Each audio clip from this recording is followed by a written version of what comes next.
Chief Boss Siyabonga Gama has lost his Labour Court bid to have his dismissal overturned. The Transnet board fired Gama last month, you'll remember, saying it had lost confidence in his leadership. Gama was implicated in maladministration in the purchase of the new parastatals locomotives. A probe finding that Transnet had squandered billions of rand and had broken laws when it acquired the new trains.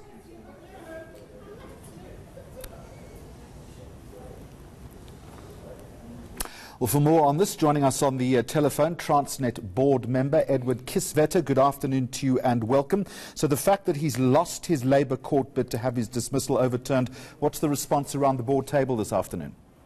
Good afternoon, Jeremy. So first of all, there were two aspects that Mr. Gama's application included. The one was that the board had acted in contempt, and secondly, to set aside his dismissal. The court's finding, which is that the application was wholly misguided and meritless, and that the applicant had failed to satisfy even the basic requirements of contempt and the interdict.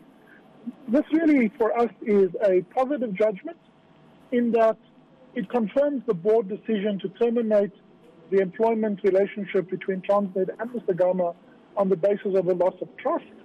But more importantly, Jeremy, it also reconfirms the board's commitment to continue with the general cleanup of all of the issues that relates to any aspect of corruption or irregular procurement in the broader context of restoring the integrity and trust that the public ought to have in Transnet, and to ensure that Transnet is also, as an important cog in our economy, a company that is world-class and commercially viable. It does, of course, raise the issue, even before this started, about the viability, the validity of board oversight over the chief executive and his colleagues. I mean, surely there was failure in that respect, that issues like this weren't picked up earlier. Well, I think, first of all, I cannot speak for the previous board. You will know that I'm a member of the board that was appointed at the end of May this year by the Minister of Public Enterprises, Minister Gordhan.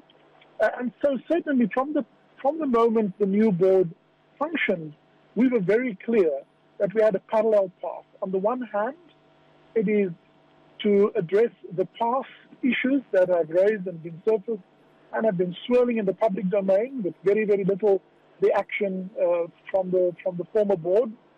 And secondly, to ensure that the operational integrity is reaffirmed, and that starts with leadership certainty, it starts with leadership integrity before you even get to the operational capability of the leadership. And so your point and criticism of the lack of boards to exercise oversight is absolutely valid, and we would like to believe that this board takes their role very, very seriously. And hopefully our actions since the inception of this new board, and in particular now, the confirmation by the court of our decision to terminate Mr. Gama's contract, is an affirmation of the earnestness with which this board takes on its role. Having said that, though, you talk about trust being eroded as far as Transnet is concerned. You'll also tell me that you've got a long road to hoe before the public starts believing in what was once a very well-managed and well-governed parastatal. Jeremy, we accept that what has happened within in Transnet, but also broadly within the state-owned entity domain, has eroded public trust. We accept that. It is up to us to ensure, and rebuilding trust is not going to be in one foul swoop, and certainly not within the first few weeks of a new board's appointment. And so we believe that with an uncompromising approach to govern with integrity and to address these issues, it will come in measurable, discrete steps. We've already taken, in addition to the termination that is confirmed by the court today, several of the senior executives, as has been reported, have been suspended. Some have resigned because they have felt the heat and the ball closing on them. And that is in addition to us reviewing the strategic positioning of the company, reviewing processes, so that in the future, that those weaknesses of governance, but also internal processes that got us here, are addressed and restored. And so we would like to demonstrate, and it's going to be a long journey, that in small, measurable, but very fundamental steps and shifts, we would like to believe that we can regain public confidence. So you talk about suspension, you talk about people feeling the heat, Mr. Kisveta. Do you think that at this point you're pretty close to cleaning up all the rot? We believe that it's a journey of discovery, because there's an issue of disclosure, there's an issue of matters coming for approval.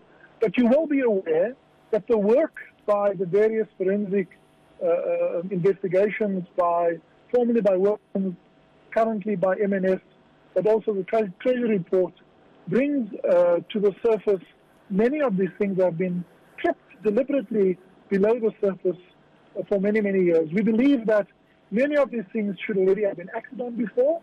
We believe many of these things required further investigation by the Hawks and the SIU, other authorities that are responsible for prosecution. We ourselves have instituted civil claims against individuals and companies where we believe monies have wrongfully been passed hands or have been wasted in terms of the National Treasury regulations. So we believe that this is a journey that we have taken on in earnest, and our own engagement with the new executives. We have appointed an acting chief executive that have our full confidence, Mr. Tao Morwe, and working with him and the leadership team, more of these things will be disclosed, and we will accelerate our progress in this regard. So, Mr. Gama, then losing the Labour court bid, Mr. Kisveta, do you think that there is any further action then that needs to be taken against him? Oh, of course. Again, in the public domain is already, we have instituted civil claims for some of the monies that we have believed have gone to companies like Regiment and Trillion, and we will proceed with that, with those claims.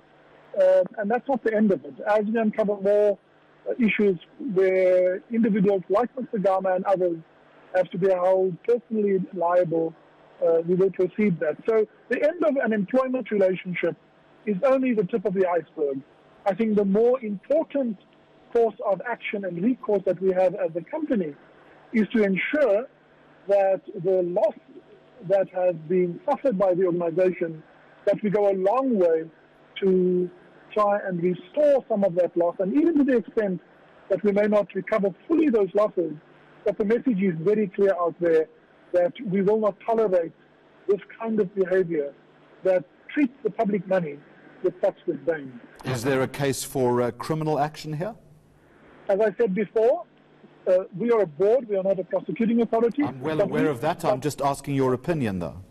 No, I don't have to give you my opinion. I can give you the very fact that we are currently working with the prosecuting authority to ensure that they have access to all the information we have and that is surfaced through our forensic work that we are doing, so that they may in fact proceed with criminal cases against individuals and organizations as well.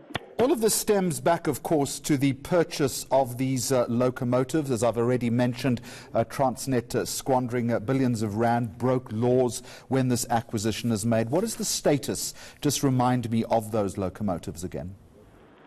So those locomotive contracts have been awarded to 4 different contractors, each of them in a different progress in terms of delivery against contracts.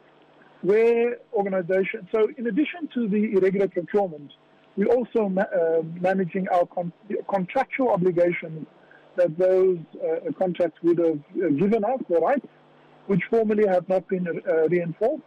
And so where we believe payments have been made that ought not to have been made, we have instituted action to recover some of those monies.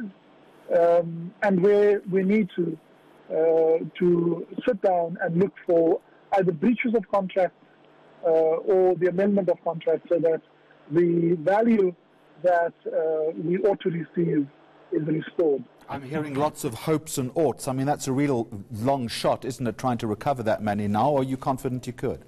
No. So we have actually issued letters to these companies that informs them of our action. And so the civil process is well underway as well. All right, Edward Kesvetter, thank you very much indeed, new member of the Transnet board. Now, President